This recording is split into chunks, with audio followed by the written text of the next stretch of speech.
They thought firing me would solve their nepotism problem. What they didn't realize was that every line of code keeping their $800 million empire running was built on foundations I legally owned.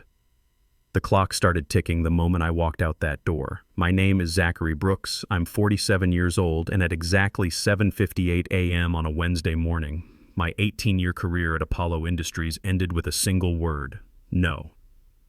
I'd arrived at CEO Hunter Pemberton's corner office expecting our usual quarterly review of Apex, the machine learning platform I'd architected from scratch. Instead, I found him standing by the window, hands clasped behind his back, staring out at the city. "Zachary, glad you're here," he said without turning around. "I need you to take on something important. My nephew Caden just joined us yesterday. Stanford graduate, summa cum laude in digital media. The board believes he's perfect for heading our innovation department." I felt my chest tighten. Caden Pemberton. I'd seen his YouTube videos about disrupting legacy tech companies. 23 years old, 500,000 subscribers, and a degree that had nothing to do with the complex systems that kept Apollo operational. The kid had never written a line of production code in his life. "I want you to mentor him," Hunter continued, finally facing me. "Teach him the fundamentals. Show him how Apex works. Start with basic programming concepts, maybe data structures, algorithms." The nerve of it hit me hard. I'd spent 18 years building Apex from a napkin sketch into a revolutionary platform, processing billions of transactions daily. I'd written 2 million lines of code, secured 45 patents, and turned down offers from Google and Amazon to stay loyal to Apollo. Now he wanted me to teach his influencer nephew what a variable was. But there was more to my reaction than just professional pride.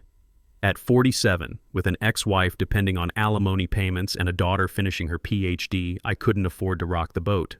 Except Hunter was asking me to do exactly what I'd watched destroy other companies promote: incompetence over expertise. "Hunter," I said, keeping my voice level, "I'm currently overseeing 31 active deployments. The Pinnacle acquisition alone requires my full attention. This takes priority." His tone shifted. "Caden is family. He represents our future direction." I thought about the mortgage payment due next week, about Alexis's dissertation research that I was helping fund, about the health insurance that covered my ex-wife Linda's medications. But I also thought about the 180 people working under my direction, depending on me to make the right technical decisions. "I'm going to have to decline," I said. "My focus needs to stay on the Pinnacle deal. We're talking about an $800 million valuation. Perhaps someone from your training division would be more appropriate." Hunter's expression hardened. "Are you refusing a direct order?" "I'm making a strategic recommendation based on company priorities." I adjusted my grip on my messenger bag, feeling the weight of my laptop inside. That bag contained more than just hardware. It held documentation that Hunter had never bothered to examine closely, papers I'd filed 3 years ago when the divorce settlement had nearly bankrupted me. Hunter's jaw clenched. He pressed his desk intercom. "Get HR up here immediately." The next 2 minutes passed in tense silence. I stood there thinking about how I'd gotten to this point. 18 years ago, I'd joined Apollo as a junior developer, working 80-hour weeks, sleeping under my desk during critical deployments. I'd watched the company grow from a startup to a major player in enterprise software. I'd been there for every major technical decision, every architecture choice, every patent filing, and now this. When the HR director arrived, Hunter didn't waste time. "Zachary Brooks, your insubordination and failure to support our organizational goals has made your continued employment impossible. You're terminated, effective now. Security will escort you out. You have 10 minutes. The words should have devastated me.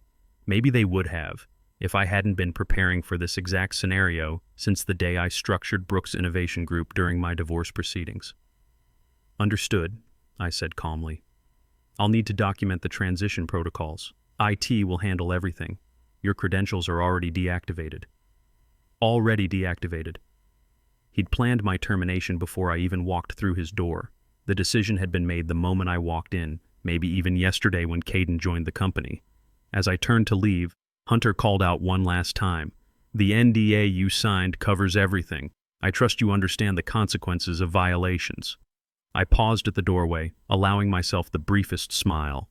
"I remember every clause, Hunter. Every single one." The door closed behind me with a soft click. 7:58 a.m., the end of Zachary Brooks, Chief Technology Officer. But Hunter Pemberton had just made the kind of catastrophic error that arrogant men always make. He assumed ownership meant control. He was about to discover how wrong he was. 2 security guards I'd known for years escorted me down the hallway. Tom and Jerry. Yeah, their real names. Neither spoke, though I caught the apologetic look in Tom's eyes. Through the glass walls of the engineering department, I could see my team absorbed in their work. Savannah Collins at her monitor, probably debugging the authentication module. Bryce Thompson sketching algorithms on his whiteboard. Nobody glanced up. In a building where information moved at fiber optic speeds, they already knew what had happened. The walk to my office felt like a funeral march. 18 years of memories lined these walls. The night we debugged the payment system for our first major client. The celebration when we landed the government contract. The crisis when our servers went down during Black Friday, and I spent 72 straight hours getting us back online. My office looked exactly as I'd left it that morning. Coffee mug half full. Photos of Alexis's college graduation, her acceptance letter to the PhD program at MIT. My late wife's picture from our anniversary trip to Hawaii, the last vacation we took before the cancer diagnosis. A commemorative plaque from Apex's first successful deployment, back when the whole platform fit on a single server. I worked methodically, placing items in the cardboard box they'd provided. Each object told a story of dedication, of building something meaningful. But as I packed, my mind was already calculating the next 12 hours. In the bottom drawer, beneath expired conference badges and old planning notebooks, I found what I was looking for. A silver USB drive no larger than my thumb. To anyone watching, it looked like personal backup storage. I slipped it into my pocket next to my keys. That's company property. The voice came from my doorway. Caden Pemberton stood there in a designer outfit that probably cost more than most people's monthly rent. His phone was raised, recording everything. Uncle Hunter wants documentation. We can't have you stealing anything. I turned to face him, keeping my expression neutral.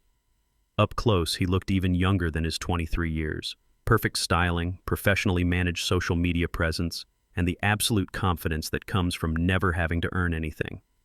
This kid had probably never worked a real job in his life, never felt the pressure of a deadline that could make or break a company. "Hello, Caden. Congratulations on your new position." He lowered his phone slightly. "Yeah, well, Uncle Hunter says I'll be taking over your projects. He says Apex isn't really that complicated once you break it down." Behind him, I saw Tom the security guard suppress an eye roll. Tom had been here 12 years. He'd seen plenty of executives come and go, but he understood what made the place actually run. "I'm certain you'll do excellent work," I said, returning to my packing. "You should probably leave your passwords," Caden continued, stepping uninvited into my office. "Uncle Hunter says people like you always try to cause problems when you leave. People like you." The phrase hung in the air like smoke. I knew what he meant. Old guard, dinosaurs, people who built things instead of just talking about disrupting them. "All my access was revoked at 7:58, I said. "IT will establish new protocols for you." He frowned, clearly not understanding half of what I'd said. "The kid probably thought IT meant something you did on your phone. Whatever. Just don't take anything important. I'll be watching." I closed my box and took one final look around the space where I'd spent countless nights debugging code, celebrating breakthroughs, and building something extraordinary from pure ambition. 18 years of my professional life reduced to items I could carry in a cardboard box. "It's all yours now," I said to Caden. "Good luck with level 19. "What's level 19? "Something you'll discover soon enough." The elevator descent felt like traveling through layers of my former life. Marketing on 14, where they transformed my technical specs into glossy presentations that promised the world. Legal on 9, where I'd signed contract after contract, including the incorporation documents for Brooks Innovation Group that were buried so deep in subsidiary paperwork that even the CFO had missed their significance. The lobby was nearly empty except for Maria, the receptionist who'd been here since before I arrived. She offered a sad smile as I passed. We'd shared thousands of morning greetings over the years. She knew this wasn't right. The revolving door spat me out onto the sidewalk at exactly 8:08 a.m., 10 minutes after my termination. Hunter had run a tight schedule. The morning air felt cold and real after the artificial climate of the office building. Around me, the city maintained its relentless rhythm. Professionals rushing to meetings, street vendors serving breakfast, the endless pulse of ambition and commerce. I stood there holding my box of belongings, feeling the USB drive's weight in my pocket. Inside that small device wasn't stolen code or proprietary secrets. It was something far more valuable. The original patent filings for Apex's core architecture, registered not under Apollo Industries but under Brooks Innovation Group. My daughter Alexis was listed as a secondary stakeholder, a perfectly legal arrangement I'd made 3 years ago when her graduate school tuition had threatened to drain my divorce settlement savings. Apollo had licensing rights, naturally, as long as I remained employed. I smiled then, genuinely. Behind me, through the building's glass facade, I could see Caden settling into my former office, probably live streaming his first day as an innovation executive to his 500,000 followers. He had no idea that in approximately 84 minutes, when Hunter tried to demonstrate Apex to the Pinnacle Capital partners, everything would change. The countdown had already begun. My Honda Accord felt like a command center. I'd bought it used 3 years ago, right after the divorce, trading in my BMW for something more practical. Financial reality has a way of adjusting your priorities. I settled into the driver's seat, placed my box in the back, and opened my laptop. The parking garage's fluorescent lights flickered overhead as the system powered up.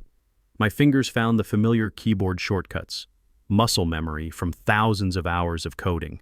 This wasn't revenge, it was contract enforcement. The Apex control interface appeared on my screen, clean and minimalist, exactly as I'd designed it. Most people saw Apex as sophisticated artificial intelligence software. They observed the predictive analytics, the natural language processing, the features that made headlines and won industry awards. What they couldn't see was the architecture beneath.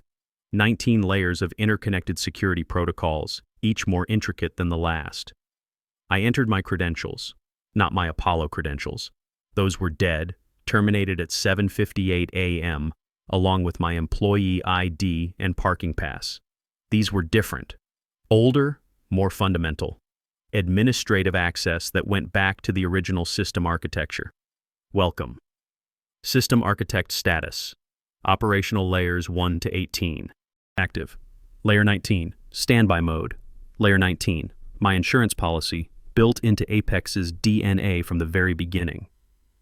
While Hunter and his board celebrated each new feature I added, each client milestone we reached, I'd been constructing something else entirely. A fail-safe that would protect my work from exactly this kind of corporate betrayal. The logic was elegant in its simplicity. If the registered system architect's employment status changed from active to terminated without proper transition protocols, licensing verification would be required within 90 minutes.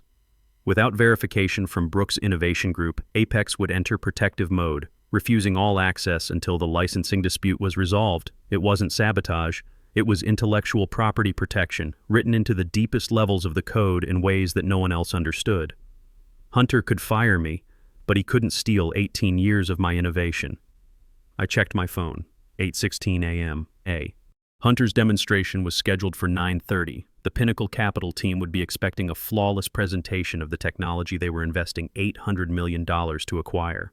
74 minutes until showtime. My fingers hovered over the activation command. One keystroke would set everything in motion. There would be no reversal once initiated, no way to stop what I was about to unleash. But then I thought about Caden's dismissive tone, about Hunter's calculated betrayal, about 18 years poured into code they thought they could simply claim. I thought about my ex-wife Linda, whose alimony payments would stop if I couldn't find equivalent work at 47 in an industry that worshipped youth. I thought about Alexis's PhD funding dependent on my financial stability. I thought about my team good people who deserved better than working under an incompetent nepotism hire. I pressed enter. Employment status change detected. Initiating license verification protocol. Countdown 89:59. The numbers began their relentless descent, each second bringing Hunter's world closer to collapse. I closed my laptop and started the car. As I pulled out of the garage into morning traffic, I had one more stop to make before watching the fireworks begin. The law offices of Pinnacle and Associates occupied the 48th floor of downtown's most prestigious tower. I'd called ahead from the car, using personal contacts I'd built over 18 years in the industry. Paige Morrison was the kind of investor who understood that great technology came from great people, not flashy presentations. I arrived at 8:35 a.m. carrying my laptop bag and the USB drive that contained my future. The receptionist knew I was coming. Paige had cleared her schedule the moment I mentioned patent complications with the Apollo deal. Paige Morrison herself was waiting in a conference room with a panoramic view of the financial district. She didn't stand when I entered. Power like hers never did. But she also didn't waste time on pleasantries. "Brooks," she said, gesturing to the chair across from her. "I received an interesting call from Hunter Pemberton 20 minutes ago." "Did you?" "He wanted to confirm our 9:30 demonstration was still on schedule." He sounded very confident. Her eyes studied me carefully. Should he be? I set my laptop bag down and pulled out a manila folder. "That depends on whether Apollo actually owns what they're planning to show you." Paige's expression sharpened. I slid the patent documentation across the table copies of everything I'd filed through Brooks Innovation Group over the past 3 years. Her legal background let her read between the lines immediately. "Our legal team has been busy since your call," Paige said. "What we found was fascinating. Every core patent that makes Apex valuable traces back to this entity." She tapped the Brooks Innovation Group letterhead. "Apollo has been licensing technology they never owned." "They had full usage rights," I said carefully, "as long as employment conditions were met. Conditions violated at 7:58 this morning." She leaned back in her chair, and I could see her mind working through the implications. Paige hadn't built a $2 billion investment fund by making emotional decisions. "Tell me, Mr. Brooks, was this always your plan?" The question deserved an honest answer. The plan was to build revolutionary technology and protect my family's financial future. The patents were defensive, filed during my divorce when legal fees were eating my savings. I needed to secure my daughter's education funding. And now that risk has materialized. What do you want? This was the moment I'd been preparing for during my drive across town. Not revenge something better. I want to build the company Apollo should have been. No nepotism, no ego-driven decisions, no treating innovation like a commodity to be packaged and sold. "You want control, I want purpose," I corrected. "Apex can transform entire industries, but only if developed correctly, ethically, with vision that extends beyond quarterly reports and family connections." Paige pulled out her tablet and started making notes. Pinnacle Capital was prepared to invest $800 million in acquiring Apex from Apollo. That offer is obviously dead, but the technology still exists, and we still need it. What are you proposing? A new entity. Apex Global Solutions. Pinnacle provides capital and infrastructure. I provide the technology and vision. My daughter's company licenses the patents under terms I control. Apollo becomes irrelevant. She touched her tablet screen, and another document appeared. The number at the bottom made my breath catch. "That's the signing bonus," Paige said casually. "Your salary as chief architect would be separate, as would your daughter's educational trust fund, full funding through her PhD program." I thought of Alexis, brilliant and driven, following her passion for artificial intelligence research without worrying about student loans. I thought of my team at Apollo, talented minds trapped under incompetent leadership. "I have conditions," I said. I expected nothing less. "First, I bring my core team. The engineers who built Apex with me deserve to see it succeed." "Done. We'll handle their exit negotiations." "Second, Apex's ethical guidelines are non-negotiable. No surveillance applications, no weaponization, no exploiting user data." Paige's eyebrow rose slightly. "That limits certain revenue streams. It opens others. Companies are desperate for AI they can trust. We'll be the gold standard." "Third, when we announce Apex Global Solutions, I want the tech world to know exactly who built this technology and who tried to steal it." Paige laughed, genuinely delighted. "Oh, I like you, Mr. Brooks. Yes, we can arrange that. When do you want to make the announcement?" I checked my phone. 9:17 a.m. How about 9:29? Just before Apollo's demo implodes. We spent the next few minutes finalizing details. Paige's legal team joined via video conference, working through contract frameworks that would have taken Apollo's lawyers weeks to negotiate. By 9:25, we had a handshake deal. Apex Global Solutions would exist by close of business. Meanwhile, across town, The conference room at Apollo Industries had been transformed into a technology showcase. 3 massive displays showed Apex's interface in brilliant resolution, while the company's best engineers stood ready at support stations they didn't understand.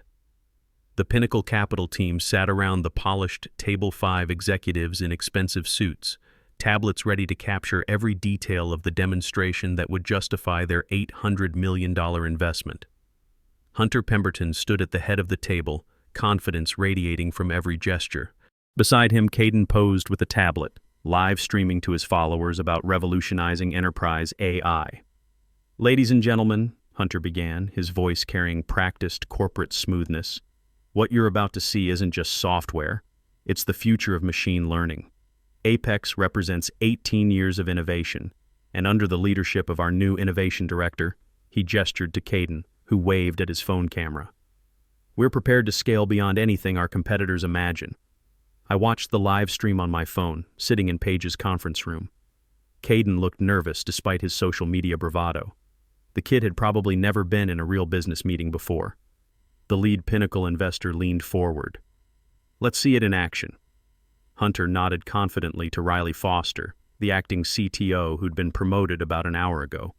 Riley had good technical skills, but he'd never worked on Apex's core architecture. That knowledge lived in exactly one place: my head. Riley began typing commands on his laptop, connected to the main displays. The screens flickered to life, showing Apex's initialization sequence. Everything looked perfect for exactly 14 seconds. Then the first error message appeared. "System architect verification required." Riley frowned, his confidence evaporating. He typed more commands, faster now. Just a minor authentication glitch. "Let me reset the connection. Access denied. Authentication failure." From my chair 20 blocks away, I could see sweat forming on Riley's forehead through the live stream. The poor guy was about to become the scapegoat for Hunter's arrogance. "What's happening?" Hunter's voice carried clearly through Caden's phone microphone, though his corporate smile never wavered. "I'm not sure, sir. The system is requesting architect-level credentials. Then use them." "I am, sir." "They're not working." The screens flashed red. A new message appeared, larger this time, impossible to ignore. "Licensing verification required. Time remaining, 0432. Contact system architect for resolution, 4 minutes and 32 seconds. The countdown I'd initiated 85 minutes ago was reaching its conclusion. Hunter was about to learn the difference between owning a company and owning the technology that made it valuable. "Turn that off," Hunter snapped at Caden, who was still streaming live. But it was too late. The hashtag #ApexFail was already starting to trend. Caden obliviously continued his live stream, narrating the disaster for his followers.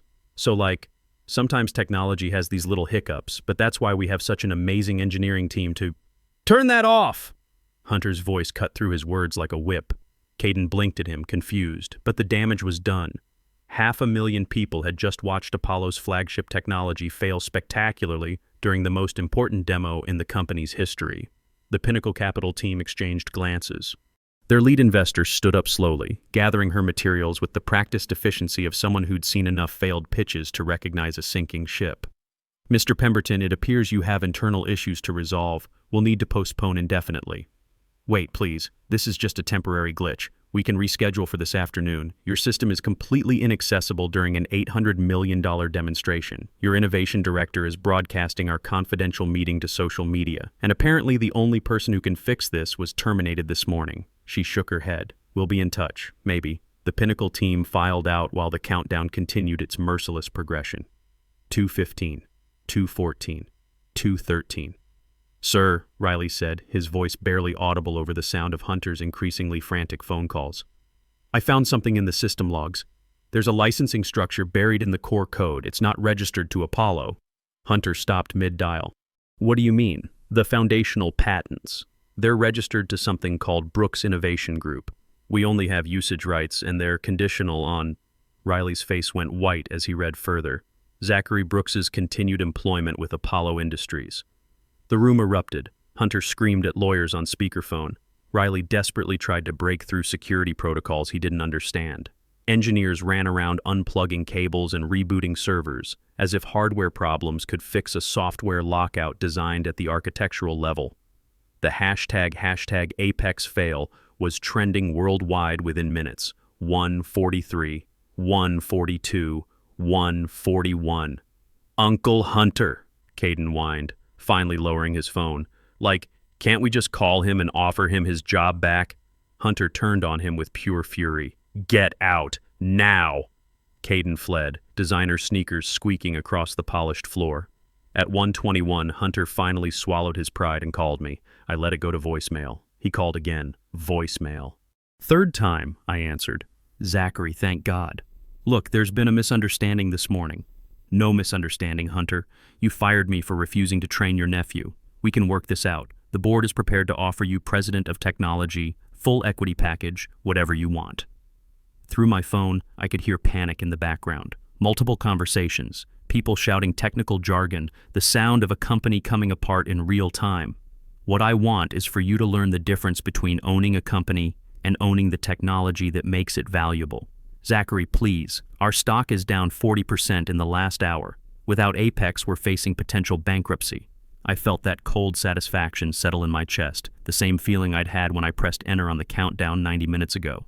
Then, perhaps you should have thought about that before choosing nepotism over competence. Name your price. Anything. I already have what I need. Apex Global Solutions launches this afternoon. We'll offer enterprise licenses at competitive rates. Apollo is welcome to apply like any other client. This is extortion. No, Hunter, this is intellectual property law, something your nephew might want to study instead of making YouTube videos. I ended the call and blocked his number.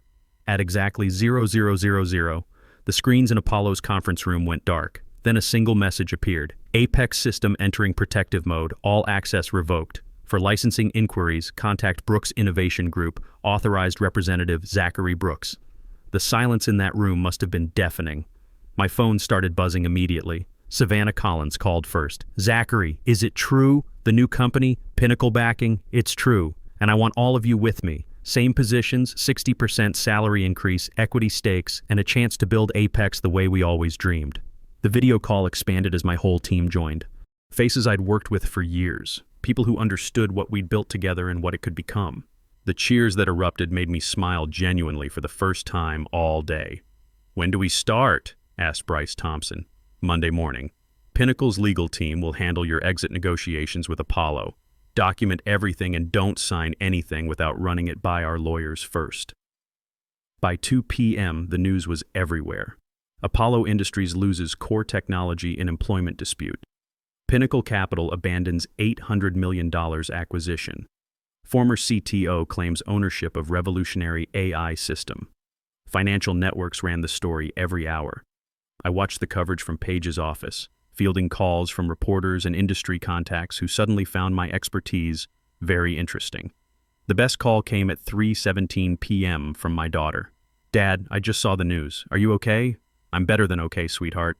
Your PhD funding is secure, and you're about to become a shareholder in a company that's going to change the world. What about Mom? The alimony payments? Also secure. Better than secure, actually. Alexis laughed. So you basically destroyed your old company and started a new one in a single day? I corrected a corporate injustice using legal intellectual property protections. Your generation might call it disruption. The next morning, the 47th floor of the Pinnacle building buzzed with activity. Overnight, it had become Apex Global's new headquarters. Open layout, floor-to-ceiling windows, no corner offices for executives who thought titles mattered more than code. At 9:30 a.m., exactly 24 hours after Hunter's failed demo, I stood before a room full of reporters and tech bloggers, pen in hand. Mr. Brooks, some people are calling this corporate revenge. How do you respond? I signed the incorporation documents for Apex Global Solutions and looked up. I spent 18 years building technology that Apollo took for granted. When they chose nepotism over expertise, they broke our licensing agreement. Everything that followed was just good business. What's next for Apex Global? We're hiring. We believe the best technology comes from the best people, not the best connections. Applications are open for anyone who wants to build the future, instead of just talking about disrupting it. Somewhere across town, Apollo's stock price hit a new low. Hunter was probably in emergency board meetings trying to explain how he'd lost $800 million in intellectual property by firing the one person who actually understood it. But that was his problem now. My team raised their glasses of champagne. to Apex Global, to doing it right this time, to proving that expertise beats entitlement, I added. We drank, we celebrated. Then we got back to work. They fired me at 7:58 a.m. for refusing to train an incompetent nephew. By sunset, I owned the technology that had made them rich. By the next morning, I was building something better. Sometimes the best revenge is massive success, but sometimes it's just good business. In 18 years, I'd learned that companies don't respect what they don't understand, and they don't understand what they haven't built themselves. The real lesson isn't about revenge, it's about never letting anyone else control the value you create.